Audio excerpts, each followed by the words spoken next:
Hello all, welcome back to my reaction channel. My name is Teddy90 and today we're going to be reacting to what did Pangaea look like? Apologies for the hair, by the way. I just got out of the shower. This is the only time I had to actually do one of these today. October's been a stupid busy month for me for some reason. Oh, just sorry. Anyway, that doesn't matter. If you like this video, or like what I'm reacting to, go like Atlas Pro's video and subscribe to them. Don't do anything with me. I don't deserve any of that credit or anything else like that. I'm just some guy who's reacting to it. But give them all the likes and happiness and everything else like that. They deserve it. They're the ones who actually produced this content. I know a bit about Pangaea, but I'm not sure how much I'm going to be able to add to this. So I try to make these usually a bit more of a commentary, but I might not be able to add that much. We'll see. But let's jump on into it, shall we? It is stuck at 720. No. Why was it at 720p when I can have it at 1080? Who knows? And the volume looks like it'll be fine, so let's just jump. There it goes. In the early 20th century, the German scientist Alfred Wegener noticed that the eastern coast of South America and the western coast of Africa fit together nicely, almost like two pieces of a puzzle fitting together. If you look at a map of the world, you can see a lot of these different things where it looks like different places can like actively like come together. Like I think Madagascar would go like about here, India like connects over here, like everything was connected in one giant like jigsaw puzzly type scenario. It's really weird. Okay, my cat's over there scratching himself. It's really interesting, and a fun reason why I think that people didn't really know like this beforehand, or at least not really well, is because map geography and things like that were absolutely terrible for most of human history. Like if you look at ancient maps, ancient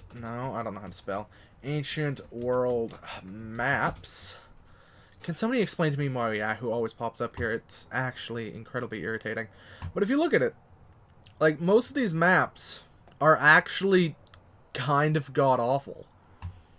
Just actually kind of awful. This one isn't even that old, but like if you look at them, like they're incredibly misshapen and things like that. Like most maps were very bad back in the day. Were very, very bad back in the day. Like even maps of places that like people knew, things were horrifically misshapen and things like that. It's maps back in the day were awful. So that's part of the reason why people didn't really notice this, is because map geography was, or what's that called? What is the science of maps? I can't remember now. I know there's a word for it. The science of maps. Give me a second. Science of maps. What's it called? Cartography. Cartography was awful because we didn't have as accurate of drawing methods and things like that. And then once satellites came about, everything was crystal clear. But Wegener, when did Wegener come about again? Alfred Wegener. In the early 20th century, the German scientist Alfred Wegener. Yeah, I would imagine they'd probably have better cartography than they did in the past. Not that cartography was awful, but just like it was hard. Not to crap on the people of the past, not to crap on the cartographers of the past or anything. They're obviously much more talented at that than I ever could be, but it not only was exploring incredibly hard, it's also like incredibly hard to judge just how big something is in reference to other things. Like you don't really have a reference for things because humans are bad at that. It's weird. It's weird to think about. Weird to think about how not even like 100, 200 years ago, people like vaguely knew the shape of the world, but there was no like real like truly accurate maps of the world until very recently. Noticed that the eastern coast of South America and the western coast of Africa fit together nicely, almost like two pieces of a puzzle fitting together. Then Madagascar fit nicely around the side of Africa, while parts of India seemed to have a place as well. Despite heavy criticism, Wegener went on to publish the book The Origin of the Continents and Oceans in 1915, pushing the concept of what he called Urkontinent, meaning supercontinent in German. Except in a 1920 edition of the book where, for a single time, he called the land the Pangaea of the Carboniferous, coining the term from the Greek pan, meaning the entire or all, and Gaia, meaning earth. Of course, it was the Latinization of this word that became the more common phrase. Pangaea. is now Pangaea. And today, Pangaea and the Like most things Latin, stolen from the Greeks and then misused, mispronounced, and put onto something different. larger Latin stole everything from the Greeks. theory of plate tectonics are Don't blame them. The Greeks had a lot going right. more or The Latin just kind of improved it in a weird way. less common knowledge. Beyond that, though, I don't know if I've ever actually seen a good prediction on what the continent actually looked like. Most maps you'll find are either too simplistic for my taste or just an artistic representation of Pangaea, which can trade accuracy for aesthetic. So what I'd like to do today is make a rough estimate of what some of the geography of Pangaea was like. What, are you saying that Civ games representations of what Pangaea would look like aren't exactly accurate? How dare you? Civ is the most accurate representation of how history actually went down. Don't you dare take that away from me. And hopefully by the end we'll have a cool map or something. Obviously this will just be an approximation based on what we know so far about the supercontinent. So with that in mind, let's get started. First, Pangaea itself existed for around 160 million years. Didn't we have a lot of different types of... Didn't we have, like, a lot of different, like, shapes and continents and things like that? Like, different types of Pangaeas and things like that? Like, weren't there different continents during the dinosaur era? The dinosaur era is massive. What am I saying? But during that time... Unfortunately, I don't really know much about that. Forming around 335 million years ago and breaking apart roughly 175 million years ago. Over this time, Earth's geological engine was still turning underneath, meaning that on a geologic timescale, Pangaea would have been constantly changing, and so one general map of Pangaea can't really be made. Instead, we're going to need to pick a specific time in Pangaea's past to look at. This one's going to be a bit arbitrary, but we're going to aim for between 190 million years to 230 million years. I mean, you have to take like a section of time, right? Like, you know, to map it out, you have to just constantly do like section, just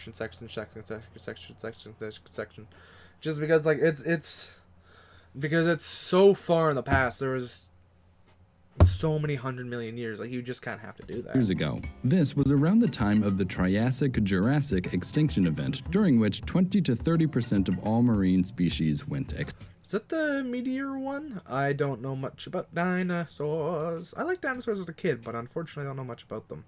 I'm more of the human history side than I am the ancient pre-human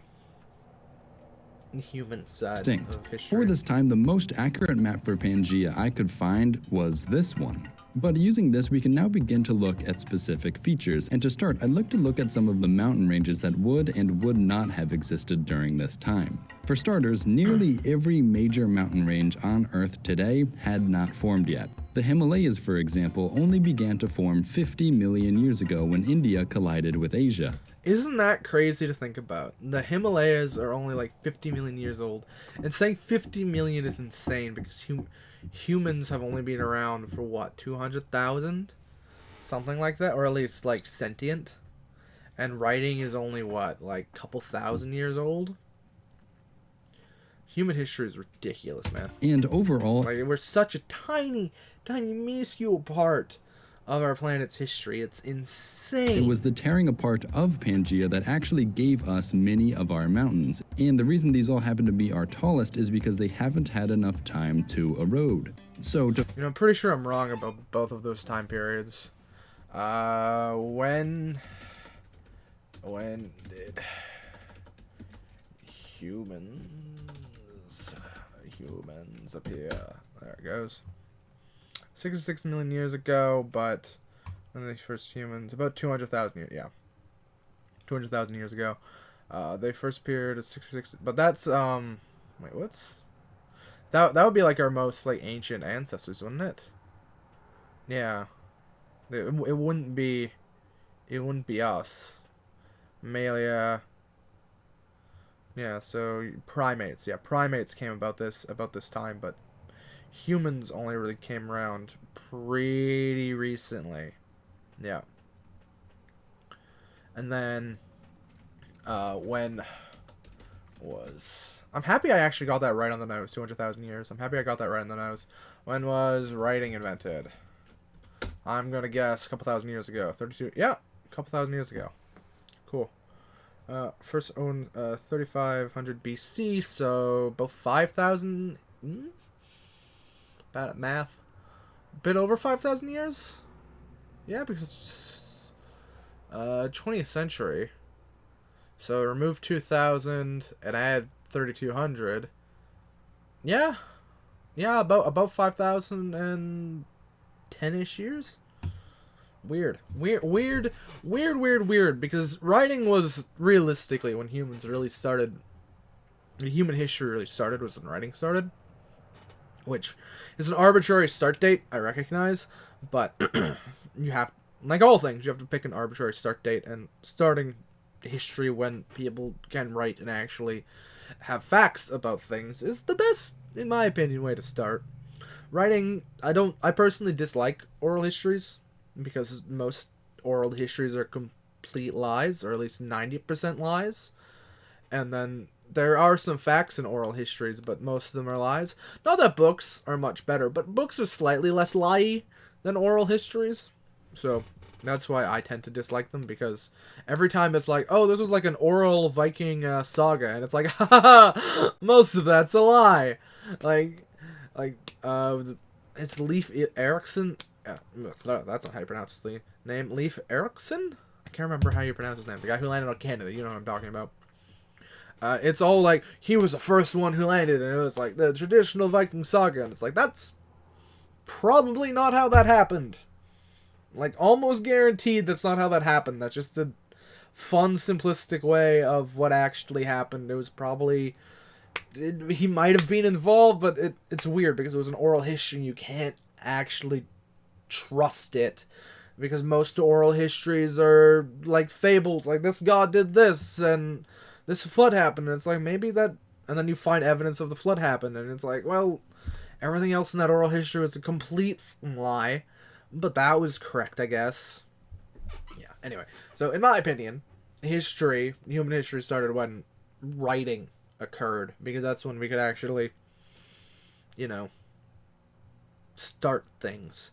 Not that humans weren't building and doing stuff beforehand. There was human history before that. But to make it more simplistic, real human or somebody's gonna get mad at me for this, but like, recorded human history started when writing came about, and even then it was half-dashed, because unfortunately humans have the horrific tendency to burn books, and that is the worst thing ever, because we just lose all knowledge, and we don't know things anymore that, like, were written down. That's the worst thing that the thing I hate most about humans and warfare is the burning of books. How people are like, we need to burn these books, and like, our learning is bad, and throwing it on the fire, and it's just like, fucking, so much knowledge lost. If I had a time machine, that would be the only thing I'd do. I'd go around to all the ancient libraries I got destroyed by different random barbarian invasions. Or the Romans did it themselves with the Egyptian library, because the Romans were great a-holes. I'd go around and just collect those books and then bring them to modern times so we could have those books, just so we could know. Like, I wouldn't interact with anyone, I'd just nick all the different types of books and bring them back to modern times so we could have them. That's what I'd do. To find out what would have been around during this time, we need to look at some of the oldest mountains remaining on the Earth. I like how very quickly I went off topic. Such as the Appalachian Mountains of the United States, the Little Atlas Mountains of Morocco, and the Scottish Highlands of Great Britain, all of which are nearly 500 million years old. Now, it just so happens that these three mountain ranges would have formed a single continuous mountain range across the supercontinent called the Central Pangaean Range. And while none of these ranges stand particularly high today, 4 different mountain building events in the past produced a mountain range that was once as tall as the Himalayas are now, essentially separating the continent between the 2 remnants of older supercontinents, Gondwana and Laurasia. It was only with several hundred million years of weathering and erosion that these once great mountains were whittled away. It's weird to think that if sentience would have come about earlier with a different species, not even with humanids or humans, like with like a dinosaur species or whatever, or reptilian species, that might have been what their world map looked like, or like something like this would have been what their world map looks like. That's always incredibly fascinated me. The difference if sentience would have happened to somebody else. Of old Because then their history would have started then, and we would have been, well, we would be in the future for them, which is weird to think about. It's also interesting to think about. There's no proof of this, but it would be interesting if there ever would be, to find if like other civilizations did rise during this time. It's been millions upon millions of years, so everything they built got destroyed. It wouldn't even have to be like super developed. Just like tribalism would be an interesting thing to know, if something else actually got sentience on our planet long before us. That'd be an awesome their find. supercontinents, Gondwana and Laurasia. It was only with several 100 million years of weathering and erosion that these once great mountains were whittled away to the gentle slopes of today. However, there were of course other mountain ranges here as well. Nearby, the Laurentian Mountains of Quebec reaching into Greenland, for example, were also created during the Grenville orogeny, making this area of Pangaea, occupied now by Canada and the United States, some of the most mountainous land on the Earth at the time. Then there was the Guiana Shield, a series of mountains and highlands in South America with a history that extends back nearly 1.7 billion years, though you can just barely make it out on modern elevation maps of the region. That is so... just think about that time scale, and that humans only really, or at least modern humans really only came about 200,000 years ago. We only created writing like about 5,000-ish years ago, just over. And there's a part of me that's almost convinced, even though there's no proof, and this is just me vaguely hoping, that another thing probably came about before us with some vague sense of sentience and came up with like tribalisms. It was just too long. Our planet's history is too long for something like that to not be a possibility. But we've searched a lot and we haven't found anything. But that would be so interesting if we did. We also would have seen some of the earliest mountain building in the Andes with the start of the Andean orogeny. These would have been just the beginnings of mountains, however, and nothing like what they are now. Then, as the lower section of Pangaea, what was previously Gondwana, began to tear itself apart, splitting Africa from South America, mountains were created around the divide, resulting in the mountains of eastern Brazil and western Africa. South Africa is actually where many of the world's oldest mountain ranges are today, with the oldest being the Makonjwa Mountains. Lastly, I want to talk about the Verscan orogeny, which was another substantial mountain building event that led to the growth of the Alps and the Pyrenees in Europe and spread all the way out to the Ural Mountains of Russia and the Tian Shan Mountains of Central Asia, as well as many other mountain ranges sprawling all the way to the far coastal Primorye region, also in modern-day Russia. This places mountains roughly along these lines on our map. I like how I say, like I know what he's talking about at all. I know none of this. This is all new to me. Of Pangaea. And with that, we finished making the important mountain ranges at the time. After mountains, next I'd actually like to talk about the ocean. First, there was the Panthalassa Ocean, the ocean which encompassed most of the world, with its name literally translating into the All Sea in Greek. And then we'd get the beginnings of the Tethys Ocean, if considered separate from the Panthalassa Ocean. And this body of water would have been around 60 million square kilometers, a bit smaller than the Indian Ocean today, but still much larger than the Arctic Ocean. What I'm interested in, however, isn't the size of these oceans, but how the ocean during this time would have influenced the climate and ecology of the land. I don't think anyone will be surprised to hear that the ocean can affect climate in multiple different ways. In terms of rainfall, lands directly beside the ocean will typically experience greater amounts of it, while the continental interiors, the lands furthest from the ocean, will become increasingly arid. Become increasingly arid, become like deserty, things like that. We can see a similar effect taking place across Central Asia today, where due to its remoteness, a band of dry regions can be found crossing nearly the entire body of Asia. But I wish it were that simple. The thing we really need to look at is ocean currents, or how the waters of the ocean would have circulated around the world during this time. Now, there isn't really great fossil evidence for what ocean currents would have been like, so there's nothing really tangible for us to go on. But we still know how the Earth was rotating, basically the same way it does now. ad. Rehydrate the fluids your working body Alright, needs, cool. so you never stop competing.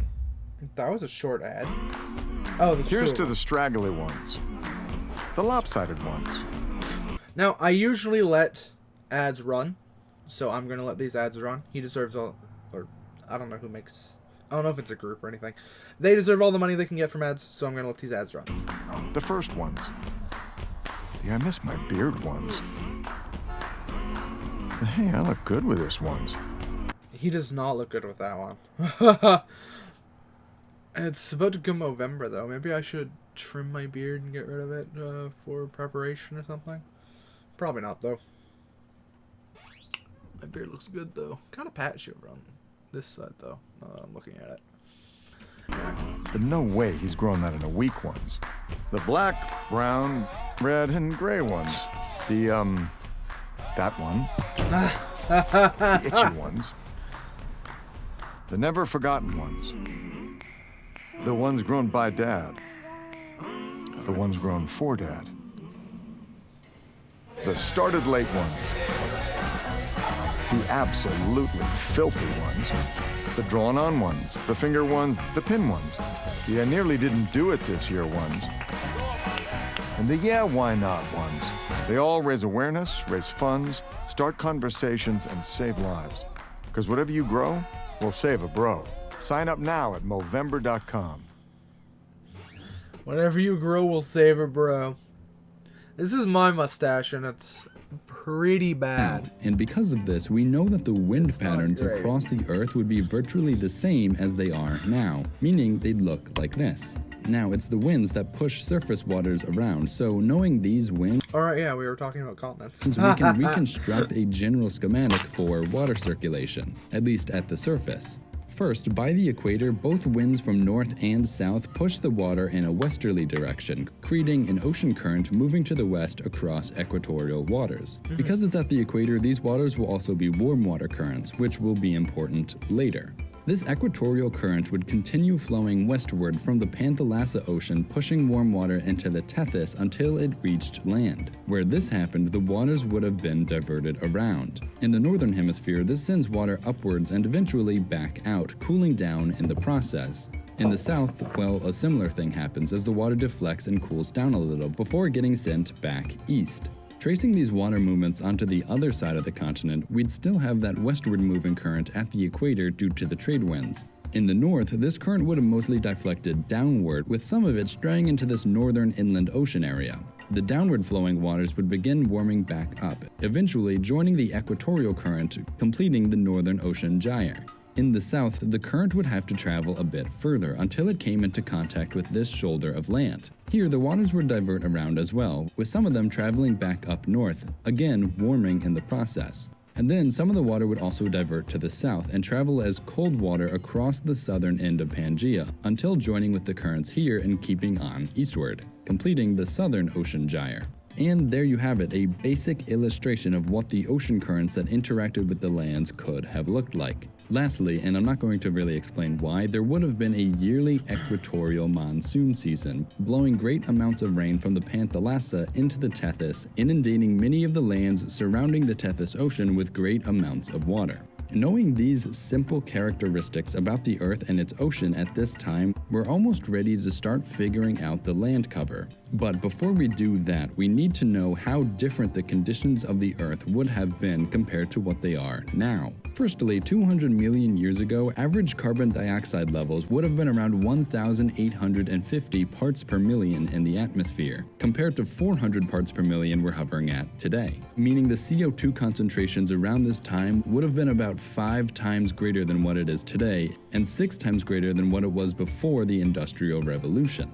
This would have resulted in global temperatures averaging roughly 3 degrees Celsius warmer than modern times. And while this might not sound like a lot, fossils from the North Pole 200 million years ago show subtropical and even some tropical plants growing.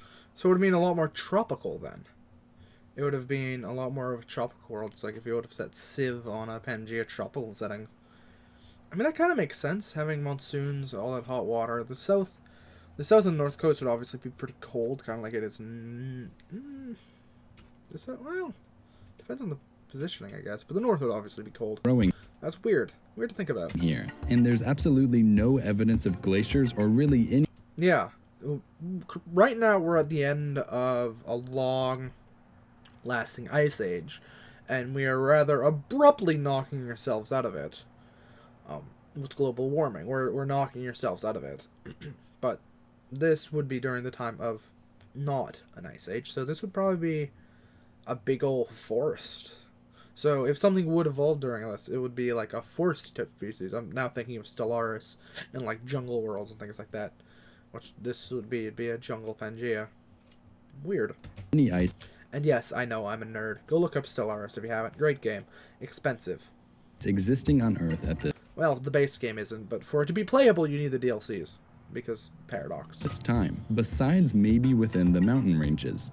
In other words, this would have been a greenhouse Earth, where even the North Pole could have been covered in tropical rainforests if the moisture levels were right. Because only warm climate environments could have existed at this time, this rules out the existence of any large temperate environments. So if temperature was less of a deciding factor at the time, this would have made moisture the primary determining factor for the environment. Because of this, the lands of Pangaea would have been balanced between basically two radically different environments. Where it was wet, there would have been forests, and where it was dry, there would have been hot deserts. And of course, where it rained a moderate amount, a narrow tropical savanna would have appeared as a transition zone between the two extremes. Using the ocean currents and mountains then, we can start to figure out where there might have been forests and desert, and then fill in the lands between them with. The forest would probably be down in the south, I'd imagine. Like, it would be...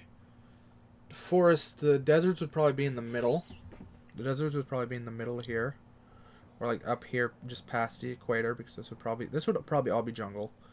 This would probably be, like, deserts here, with temperate forests down here, and temperate forests up here. I'd imagine.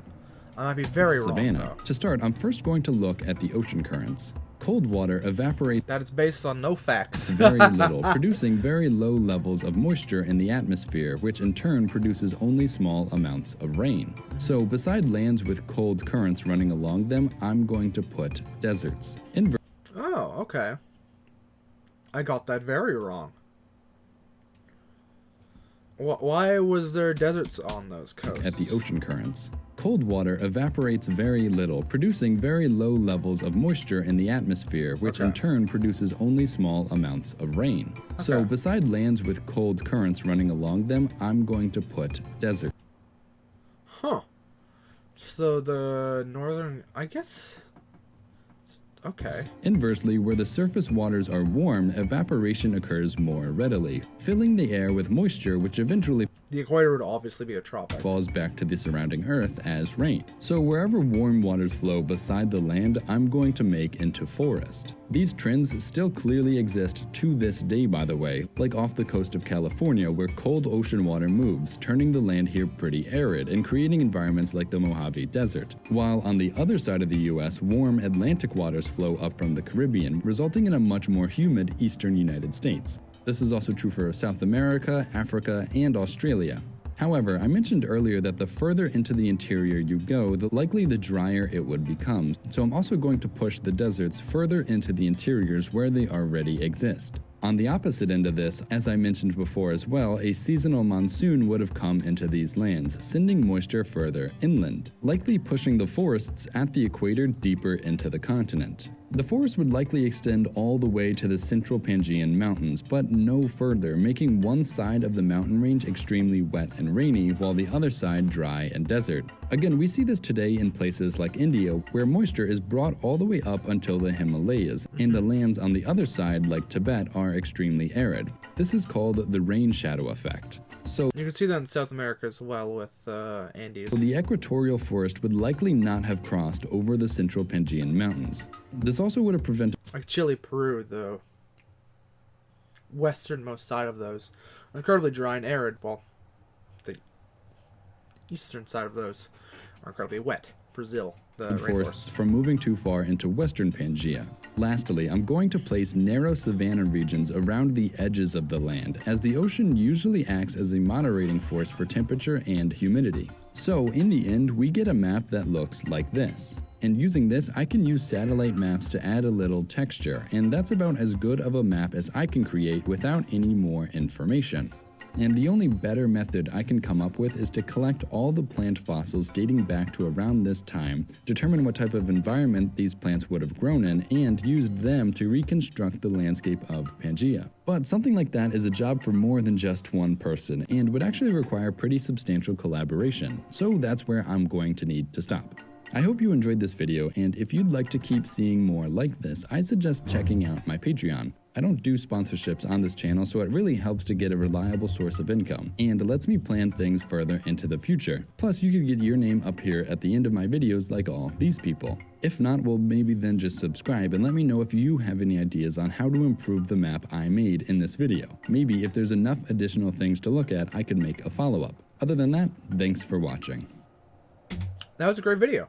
I actually very much enjoyed that. I learned a lot in that about different like geography and water currents and things like that, and how colder water currents put deserts onto things because it's cold water doesn't evaporate and things like that. That's actually very fascinating. I never thought about it like that. That's another thing to add into my repertoire about random history knowledge. I can now talk about that. Okay, cool. Thank you, Atlas Bro. I love that.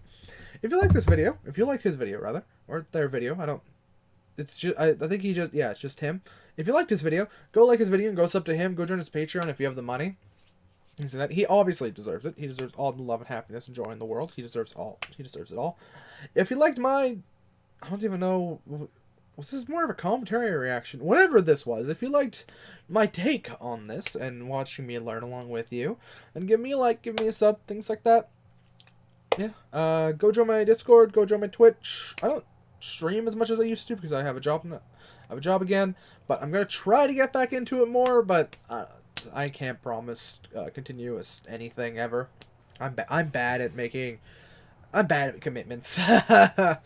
But yeah, if you like this, yeah, go do all the different types of stuff.